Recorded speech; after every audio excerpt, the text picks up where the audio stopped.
प्रश्न आएगा कि द्विघाती बहुपद 4s² - 4s + 1 के शून्य ज्ञात करके संबंध की सत्यता की जांच करेंगे। तो आप सबसे पहले बहुपद के गुणनखंड करेंगे।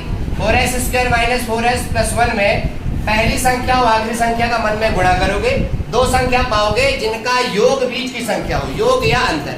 तो देखिए 2 और 2 -2 -2 4 बनाती है माइनस का, और -2 गुणे -2 क्या बन जाता है +4। इन दोनों में कॉमन आपने किया 2s, तो इन दोनों के पास क्या बचा 2s - 1। 2s + 1 के पास कुछ कॉमन नहीं था, -1 कॉमन था, तो क्या बचा 2s - 1 बचा। आपके पास गुणनखंड में लगाए 2s - 1 और 2s - 1। अब शून्यकों के लिए इन दोनों गुणनखंडों को शून्य के बराबर करोगे।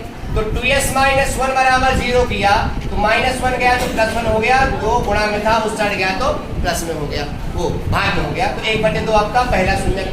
उसी प्रकार 2s - 1 का फिर से आपने शून्य ज्ञात किया तो क्या मिल गया आपको 1/2, ये आपके शून्य हो गए।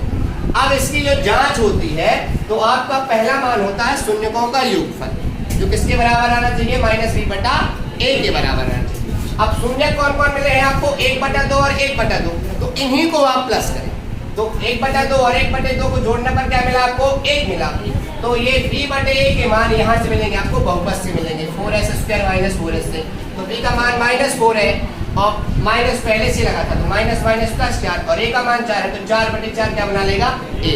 ये योगफल आपका सत्यापित है। दूसरा गुणनफल, गुणनफल होता है c/a, मतलब वही जो शून्यक मिले हैं उन्हीं का आप गुणा करें तो क्या मिल जाना चाहिए c/a के बराबर मिल जाना चाहिए। तो 1/2 गुणा 1/2, तो ऊपर ऊपर का गुणा करेंगे और नीचे नीचे का, तो 1 1 का में 2 दूनी 4। c का ये मान 1 है, a का मान 4 है तो 1/4। ये आपके हो जाएंगे योगफल और गुणनफल के मान। और 1/2 क्या हो जाएंगे आपके शून्य।